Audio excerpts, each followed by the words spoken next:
Um, Good morning, everybody. We are going to jump right in. So I had some uploading problems with this stuff I have put online related to. So I made a video for you guys for last Saturday or last Friday, where we had the holiday, and also for the prior week when I was out of town. Both of them have been taken down by YouTube because apparently I can't use fair use to show you all another video within my video. And so I got that resolved, but sorry for the delay on that. Those will be up again shortly with links to Schoolhouse Rock and the Saturday Night Live thing. YouTube didn't get pissed at me, but they were like, hey, this is a copyright violation. I'm like, but fair use. And I decided it would be easier if I just didn't tempt the YouTube gods. So last week we talked all about the presidency. This chapter asks who helps carry out the laws and who shapes what government does. The answer is going to be the federal bureaucracy. Spoiler. Presidents announce goals. Bureaucracies often decide what those goals look like in practice. An underlying theme I want you guys to be cognizant of as we're talking through this is the concept of the deep state. Does anybody know what the deep state is? No? So there's this theory that certain functions of the government are controlled by like this cabal of people who've been there forever, and they just kind of make things happen from a federal level that nobody really knows about or cares about, but they shape the way that the government actually interacts with people. And to a large extent, this is true. Think about like the Environmental Protection Agency. They could have some scientists who got in and worked their way up to the top levels and got to control kind of the policy related to environmental protection, regardless of what the president wanted to do, regardless of what the legislature said. As long as they're acting within their mandate, they should be able to fly under the radar. So like some secret oligarchy?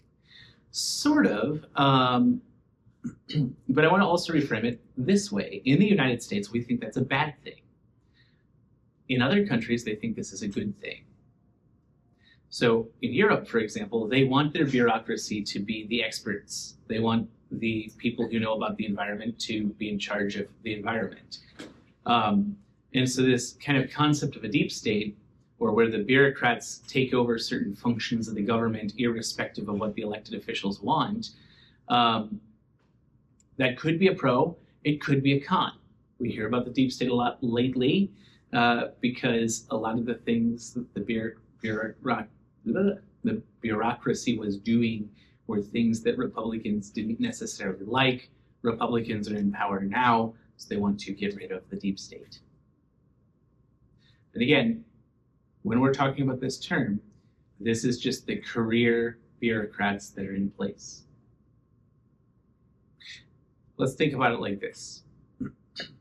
If you work your way up to become some sort of high-level person with the Department of Transportation, it's probably because you have some expertise in the Department of Transportation, right? You care about whatever that skill is you did. Or if you're an engineer, you care about being an engineer. If you're a researcher that researches the psychology of drivers on a highway, that's kind of your bailiwick. It's the thing you're passionate about. That necessarily is going to inform your decisions when you're in a leadership role. That's the sort of person that we're talking about when we talk about the career bureaucrats, people who have devoted their life's work to this sort of thing. And so that can either be a good thing or a bad thing. As we're walking through what the bureaucracy does, I want you to bear in mind that everything we're talking about could reflect on the politicians, people who may or may not have any expertise in the area. And those people who are kind of at the next level or even a lower level that are the subject matter experts that might also have a lot of power into what's happening. I don't think we need to look any further than the Department of Health when we're talking about this, because RFK Jr. is the perfect example of how we have that dichotomy. For years, it's been vaccines good, not eating roadkill good. RFK Jr. kind of flips the script on that. And so the people within the Department of Health who are pushing back on that would be considered the deep state. All right, so today we're going to cover the bureaucracy as the collection of agencies and offices that carry out federal law and policy. Bureaucrats are unelected officials working inside those agencies, and they matter because modern government cannot function through elected officials alone. This is a big point right here because the government is doing so much now that if we were just to rely on the senators, representatives, and presidents, there's no way it would get done. Maybe that's a good thing, maybe it's not, but we long ago recognized the ability to have this bureaucracy that takes over a lot of those functions that the president would otherwise have to carry out himself.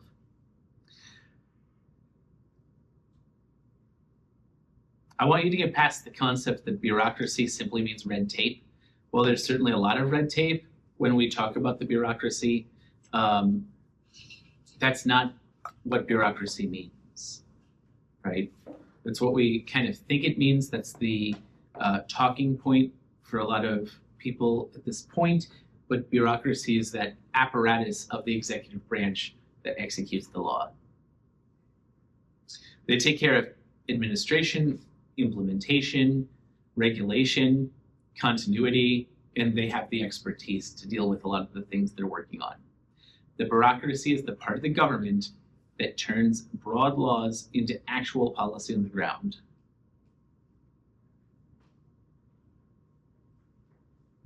So what do bureaucrats actually do? We're going to talk about this in 4 broad categories. First, they implement the laws.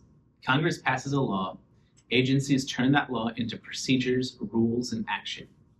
If I want to make a law that creates a grant for students to attend university as Congress, who's going to decide who actually gets that money?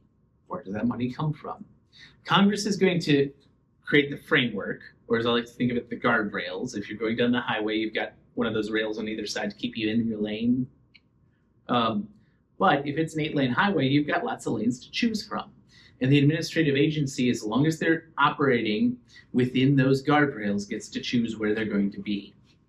Are we going to create 10 grants that are going to completely fund everything for 10 people? Or are we going to create 100 grants that are going to fund, a tenth of everything for everybody? That's the sort of thing that Congress might say, the Department of Education is instructed to create a grant that provides funding to students to attend college with criteria that they decide up to $40 billion a year or something. Well, that's amazing, but how they do that is completely up to them. They're going to do this by creating regulations. This is bucket B. Agencies write and apply rules within the authority they are given. A couple of notes here. First, an administrative rule or regulation has the force of law. It is the same as a statute. If you violate a regulation, then you are guilty of a crime typically, or a fine is imposed or something like that. How many people are hunters? None of you are hunters in here? Sometimes I get classes that have hunters, sometimes I don't. If you have ever been hunting, you have to comply with lots of different regulations in terms of how many deer you can kill this year, how you have to take care of those deer, you have to buy deer tags, things like that. These regulations aren't in the statute, but the Department of Conservation is given the authority to promulgate regulations as part of their mandate.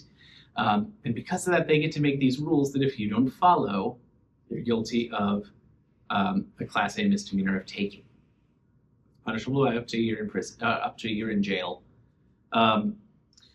So why is this important? Why do we care about regulations? Because most people don't have a clue that they exist. When you want to build a house, for example, you might look at the statutes, but you're not going to probably dig into the regulations or anything like that. So it becomes a little bit hidden. The process to make regulations is pretty easy too, because instead of having to get both chambers to agree and the governor sign off on it and all these other things, the governing body of an administrative agency simply has to promulgate the rule. What does this mean?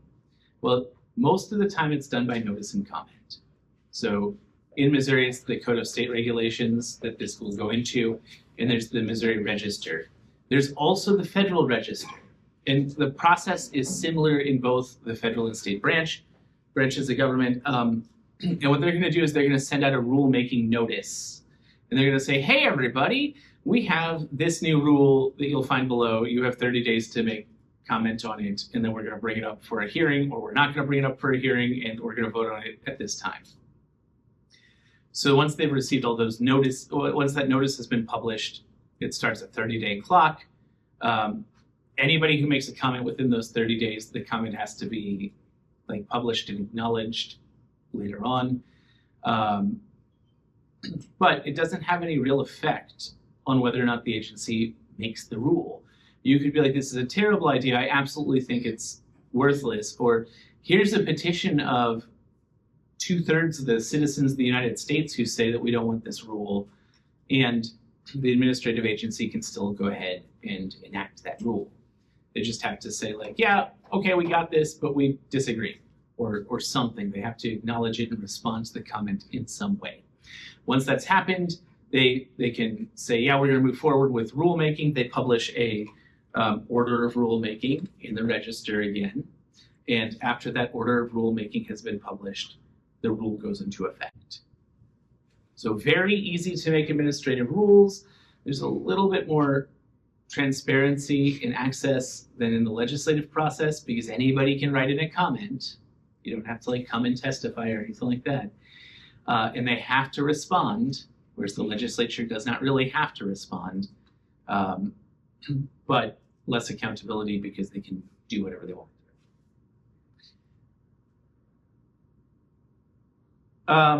So that's regulations. Oh, one last note on that. A regulation has to be within an administrative agency's mandate.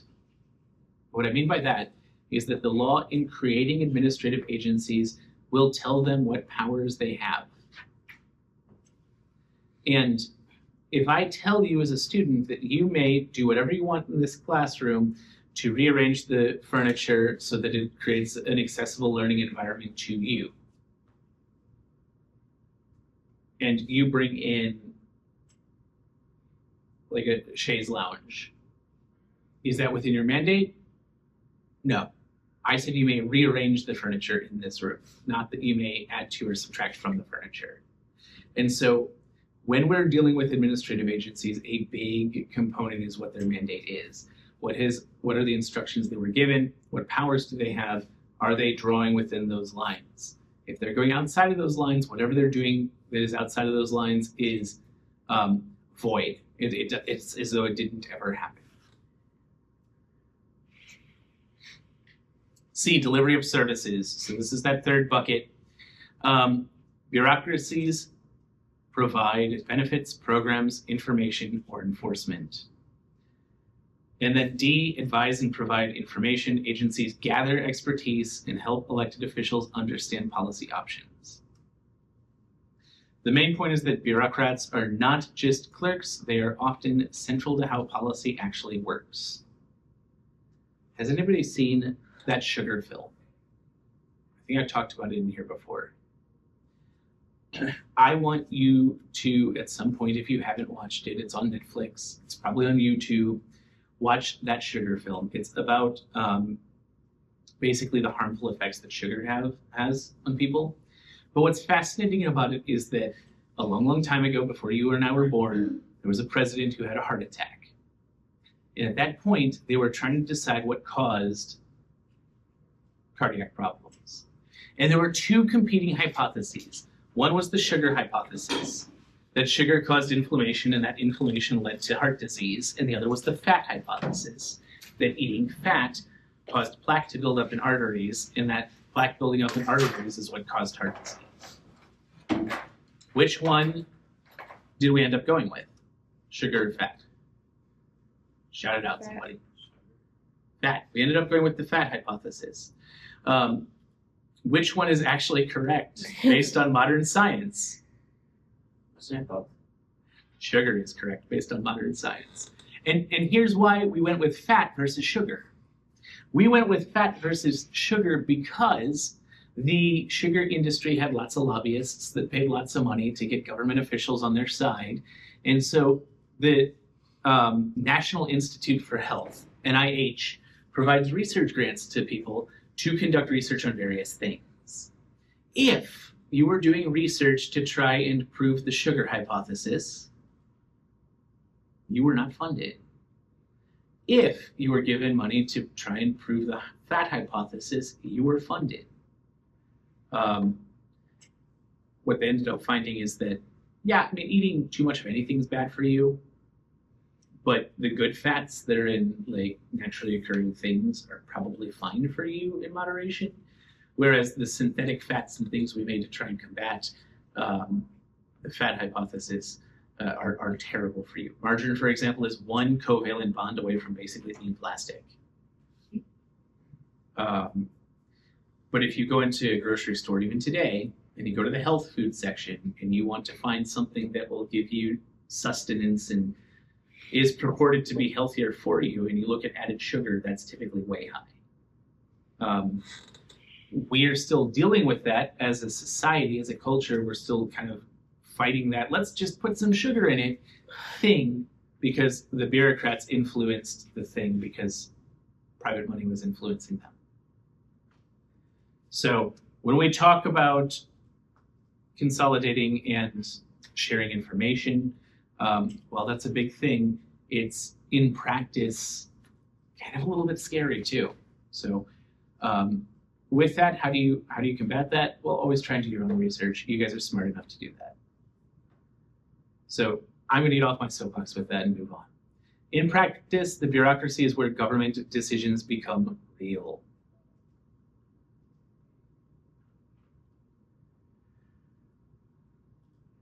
All right, bureaucracy and legislation. Congress rarely writes extremely detailed laws that answer every question.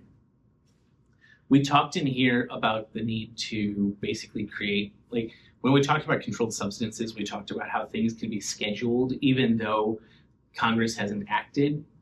Congress can't write legislation that's going to cover as many scenarios as they'd like to. That's why they need administrative agencies. So instead, Congress often passes broad statutes and laws, leaving agencies the ability to fill in the details. This means agencies matter because they interpret, apply, and administer what Congress creates. The bureaucracy is not separate from lawmaking outcomes. Rather, it is a part of how law becomes policy. Congress writes broad laws. The bureaucracy fills in the operational details. A law on paper is not the same thing as a policy in action. And there are two recent key Supreme Court decisions that kind of come into play here that you guys need to be aware about, because they're sort of upending this whole concept. And you might have heard of the concept of Chevron deference, or the Chevron doctrine. This big piece of judicial work basically said that when you have an ambiguity and an administrative agency has to interpret the law, their interpretation of the law is going to be presumed to be valid. If I were to say something like, all students have to turn in a paper the Monday after a break, what does that mean? Does that mean that if I'm out sick, that constitutes a break? Does that mean that, okay, fine, after spring break, you have to turn in a paper? I can interpret it whichever way I want. And I'm going to be okay with that. The Supreme Court recently killed Chevron. They said that, no, this doesn't apply anymore. So now it's going to be whatever the legislature says it was. And if there's an ambiguity, how are we going to decide it? Well, the Supreme Court didn't say. So it's kind of up in the air. Nobody really knows. kind of a scary thing to be in, because that means that a lot of times when an agency is trying to apply the law that has been written or interpreting the law that has been written, it could be challenged, and it could be that they did it right, or the Supreme Court could say they did it wrong. What tools are they going to use to do that? What's the outcome likely to be? That's where all the guesswork comes into play. Have you a question? Or are you just stretching? All right. The second big thing, and we talked about this a little bit before, is the major question doctrine. This was completely created from scratch by the Supreme Court back in the 1800s and rejected. They're like, oh yeah, we could do this major question thing, but no, we don't want to. That sounds stupid. And so for the longest time, Congress didn't have any real limits on what powers they could give administrative agencies. However, in the last couple of years, the Supreme Court has resurrected this concept of the major question doctrine. And what they have said is that Congress may not delegate the power to decide major questions of law. What does that mean? Nobody knows. This is, again, one of those scenarios where they said, yeah, Congress has to actually be the one to decide these major questions, but they didn't say how to decide what a major question was. So where does that leave us? I don't know. It's going to be interesting to find out.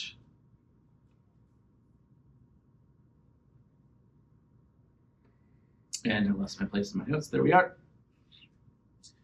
So that brings us down to why expertise matters. And this is the heart of what I want you to understand makes bureaucracy important. Modern policy areas are extremely complex. How many parts per million of plastic can we have in our water supply before it kills us? How many people know that off the top of their head? I sure don't. I don't even know if parts per million in our water supply of plastic is going to kill us. But that's why it's important to have people who know this thing. That's what they work on. Elected officials cannot master every technical area. It would be insane to expect a state representative, let alone a federal representative, to know everything about everything that they're legislating on. We talked a little bit about this when we talked about lobbyists. Part of their job is to educate. Even after they've educated, it's often a better idea to delegate the authority to make decisions to the people who kind of understand the thing they're working with. Because agencies can develop specialized knowledge. And then expertise gives agencies influence both over the legislative process and then also in the rulemaking process.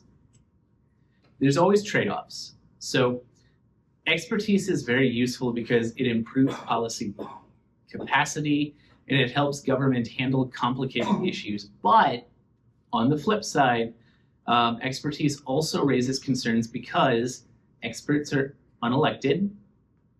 There's technical decisions that can reduce direct democratic control of what our government's doing. And then agencies may gain influence ordinary citizens do not fully see. The bureaucracy is powerful partly because modern government depends on experts.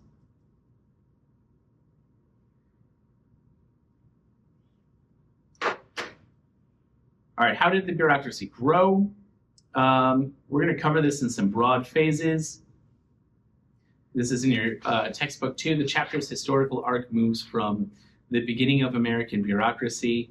There was a progressive era where we kind of handed more off. Then the New Deal absolutely exploded our bureaucracy. And then finally we have later developments in the modern administrative state. There are several resources for growth.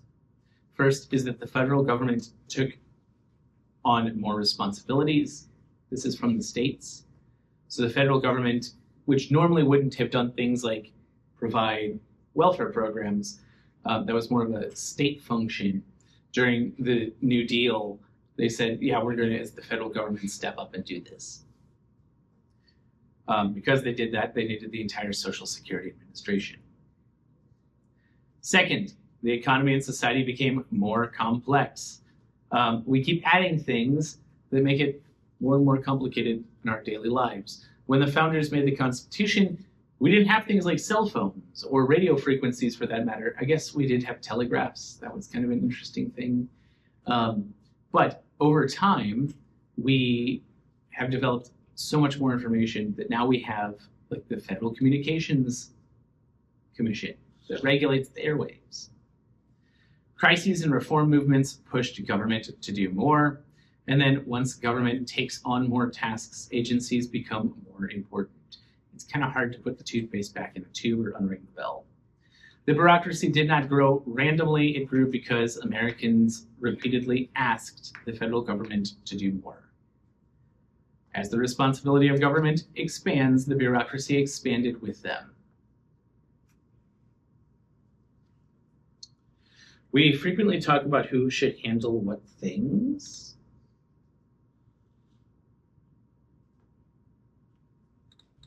So we're going to talk about 4 scenarios and who should handle it and why.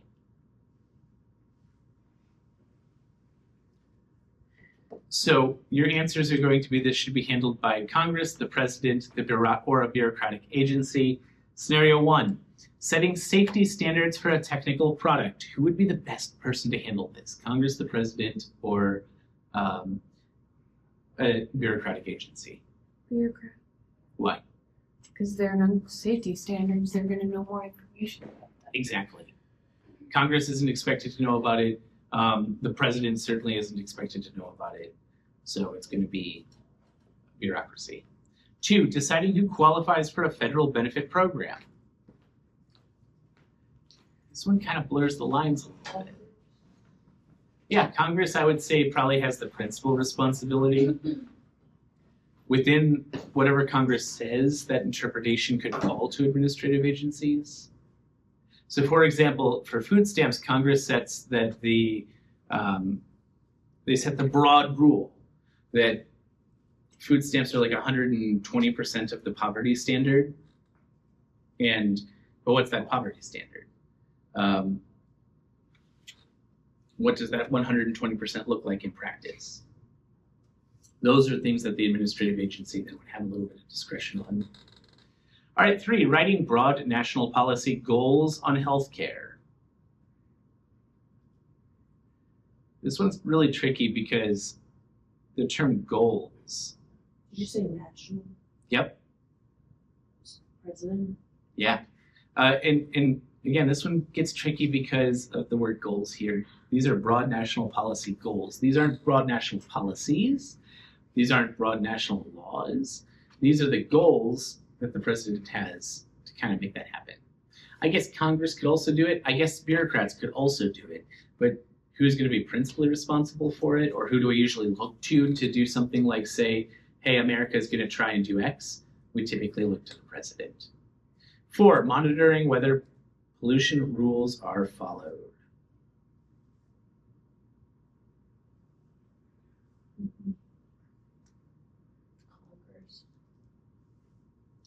So this would probably be the administrative agencies because they're going to be monitoring whether or not the rules that are on the books are actually followed.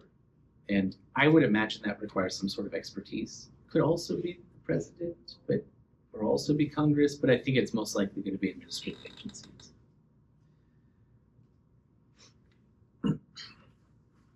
All right, so here's the closing takeaway for today. The bureaucracy exists because modern government needs specialization, continuity, and implementation, but those same strengths create a democratic tension because bureaucrats are not elected. Next class, we're going to talk about the modern structure of the bureaucracy, who works inside it, what civil service is versus political appointees, and how elected officials try to control the bureaucracy.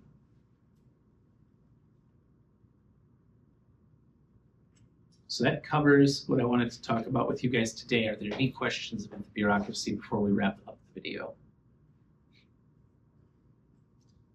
Shoot. couldn't we have like a public panel of experts? And lots of times we do.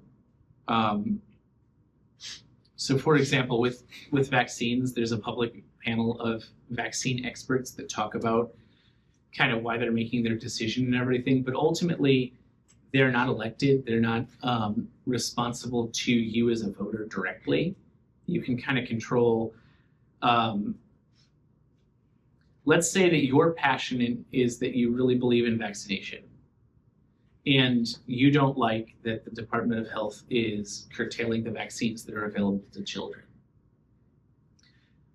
The way that you can respond to this is to, write your congressman or representative, or your senators and representatives, or vote for a different president. But you don't have the direct ability to, as a citizen, say, I don't like the way this panel has made their decisions, I want to vote them out.